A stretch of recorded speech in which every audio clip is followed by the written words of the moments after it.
Hello friends, நம்ம இப்போ எங்கே வந்திருக்கோம்னு பார்த்தீங்கன்னா சித்திரை கோயிலுக்கு தான் வந்திருக்கோம். அது எப்படி வரலாறு என்னன்னு கொஞ்சம் பார்க்கலாம். இதுதான் பார்த்தீங்கன்னா என்ட்ரன்ஸு, கோவிலோட என்ட்ரன்ஸ் இது தாங்க. இதுக்கு பின்னாடி இருக்கிற மலை பார்த்தீங்கன்னா உங்களுக்கு தெரியும்னு நினைக்கிறேன். அந்த மலையில் பார்த்தீங்கன்னா கஞ்சமலைன்னு சொல்லுவாங்க. அந்த மலையில் பல வகையான மூலிகைகள்லாம் இருக்குங்க.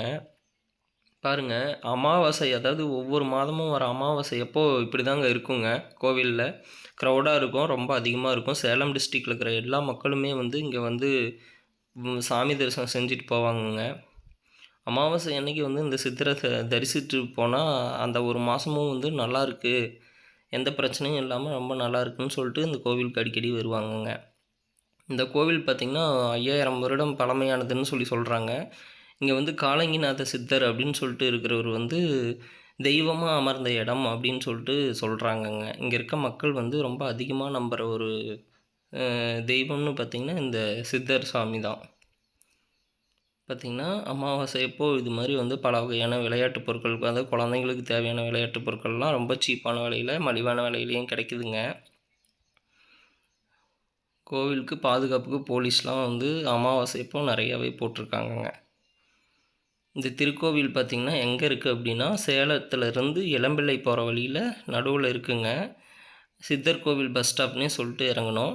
நிறைய பஸ் வசதிகள்லாம் இருக்குது. கோவிலில் சிறப்பான ஒரு தரிசனமும் இருக்குது, சிறப்பு தரிசனம் இருக்குது. நாம் ஜென்ரல் தரிசனத்துலேயும் பார்க்கலாங்க சாமி.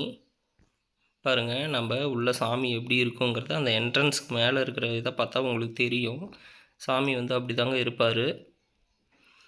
கோவிலில் வந்து பாருங்கள், நான் காமிச்சிருக்கேன் இல்லைங்களா, அதுதாங்க சாமி. உள்ளே அப்படி தான் இருப்பார்.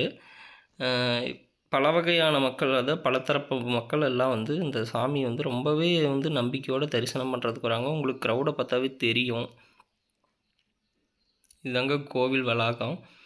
இந்த கோவில் வளாகத்தில் பிரசாதமும் கொடுக்குறாங்க, சாப்பாடும் கொடுக்குறாங்க. இது பார்த்திங்கன்னா இதில் வந்து பண்டிகை நாள் அப்படின்னு பார்த்திங்கன்னா சித்திரை பௌர்ணமி, அதாவது சித்திரை மாதம் வர பௌர்ணமி சித்ரா பௌர்ணமின்னு சொல்லுவாங்க. அதில் வந்து மிகவும் சிறப்பான ஒன்று சித்திரை சிறப்புன்னு கூட இதுக்கு ஒரு பேர் இருக்குது. இதுதாங்க பெண்கள் வழிபடக்கூடிய இடம். கொடிமரம் ரொம்ப வந்து ரொம்ப பிரசித்தி பெற்ற கோவிலுங்க இது. இது வந்து சிவன் வந்து இங்கே அமர்ந்ததாகவும் சிவன் வந்து அருள் கொடுத்ததாகவும் சொல்கிறாங்கங்க. பலிபீடங்க இது. இப்போ காமிக்கிற இடம் பலிபீடம். உள்ளே நம்ம இது வந்து நந்தியார் அமர்ந்திருக்கிறாருங்க. இந்த இடத்துல நந்தி இருக்கிறாரு. நம்ம இப்போ பார்க்கக்கூடிய இடம் நவகிரகங்க. இது இப்போ மக்கள் போயிட்டுருக்க இந்த வழி பார்த்திங்கன்னா ஜென்ரல் தரிசனங்க. இப்போ நம்ம காமிக்கக்கூடிய அந்த வழியில் தாங்க வந்து சுவாமி இருக்கிறாரு. அதுதான் மெயின் என்ட்ரன்ஸு. இப்போ சுற்றி கோவிலை சுற்றி எப்படி இருக்குன்னு பார்க்கலாங்க. இது பார்த்திங்கன்னா இப்போ மக்கள் நின்றுட்டுருக்கிறது வந்து சிறப்பு தரிசனங்க. நான் பார்த்திங்கன்னா கொஞ்சம் காலையிலேயே போனதுனால கூட்டம் கொஞ்சம் குறைவாக இருக்கிற மாதிரி இருக்கும். ஆனால் பார்த்திங்கன்னா இன்னும் நேரம் ஆக ஆக ரொம்ப க்ரௌடு அதிகமாக வந்துடுங்க. சிவன் இங்கே வந்துட்டு போனதுக்கான அடையாளமாக வந்து பார்த்திங்கன்னா சிவன் தியானம் செஞ்சு இங்கே இருந்தது வந்து குறிப்பிட்றதுக்காக இதை பார்த்திங்கன்னா இந்த ஸ்டாச்சு உங்களுக்கு தெரியும். அவர் வந்து சிவன்க. இப்போ பார்க்குறது வந்து விநாயகர். இது உப்புக்கல்லும் மிளகும் எது கலந்து கொடுக்குறாங்க. இங்கே பார்த்தீங்கன்னா ஒரு பாக்கெட் 10 ரூபா தான்.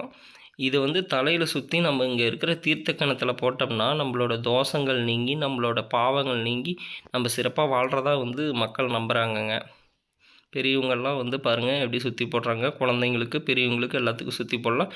இன்னொரு விஷயம் என்னென்னா, உப்பு மிளகு சுற்றி போட்டோம்னா நம்ம உடம்புல வர மரு அப்படின்னு சொல்லுவாங்கள்ல, மரு வருது அப்படின்னு சொல்லுவாங்க. அந்த மருலாம் வந்து கொட்டிடுது அப்படின்னு நம்புகிறாங்கங்க. இங்கே இருக்க மக்கள் நம்புகிறாங்க. கோவில் வேலைப்பாடுகள்லாம் நடந்துகிட்ருக்குங்க. கோவிலெலாம் வந்து இன்னும் கும்பாபிஷேக டேட் எதுவும் அனௌன்ஸ்மெண்ட் பண்ணல. பார்த்திங்கன்னா கோவில் வந்து இந்த போர்வையால் போற்றி வச்சுருப்பாங்கங்க. அதனால் வந்து இன்னும் கோவில் கும்பாபிஷேகம்லாம் எதுவும் ஆகலை. கோவிலுக்கு பின்னாடி கற்பூர தீபம் வந்து ஏற்றி வழிபடுறாங்க. ஏன்னா முன்னாடி வந்து எதுவும் சிறப்பாக பண்ண முடியல அப்படிங்கிறவங்க பின்னாடி இதுமாரி பண்ணிக்கிறாங்கங்க. இது பார்த்திங்கன்னா கோவிலோட